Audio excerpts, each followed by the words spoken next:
Hello, അസ്സലാമു അലൈക്കും. നമുക്ക് കക്കയിറച്ചി ഫ്രൈ ചെയ്യാം. അതിനായി കക്കയിറച്ചി നല്ലപോലെ കഴുകിയെടുക്കുക. അതിലേക്ക് വേണ്ടി ഇഞ്ചി, വെളുത്തുള്ളി എന്നിവ എടുക്കുക. ഇഞ്ചി, വെളുത്തുള്ളി എന്നിവ ഇച്ചിരി അധികം എടുക്കുന്നത് നല്ലതായിരിക്കും. അപ്പോൾ ഇത് ഒന്ന് ചതച്ചിട്ടോ അല്ലെങ്കിൽ അരിഞ്ഞിട്ടോ ഇട്ട് കൊടുക്കുക. അപ്പോൾ ചട്ടി ചൂടാകുമ്പോൾ വെളിച്ചെണ്ണ ഒഴിച്ച് വേപ്പില, ഇഞ്ചി, വെളുത്തുള്ളി എന്നിവ ഇട്ട് കൊടുക്കുക.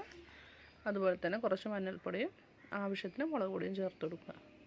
ഞാനിവിടെ 2 സ്പൂൺ മുളക് പൊടിയാണ് ചേർത്ത് കൊടുത്തിരിക്കുന്നത്.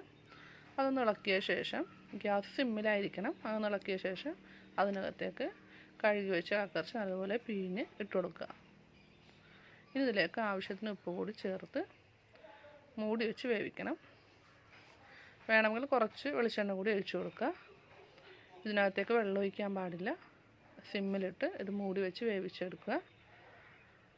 അതിന് ഇടയ്ക്ക് ഇതൊന്ന് ഇളക്കി കൊടുക്കണം.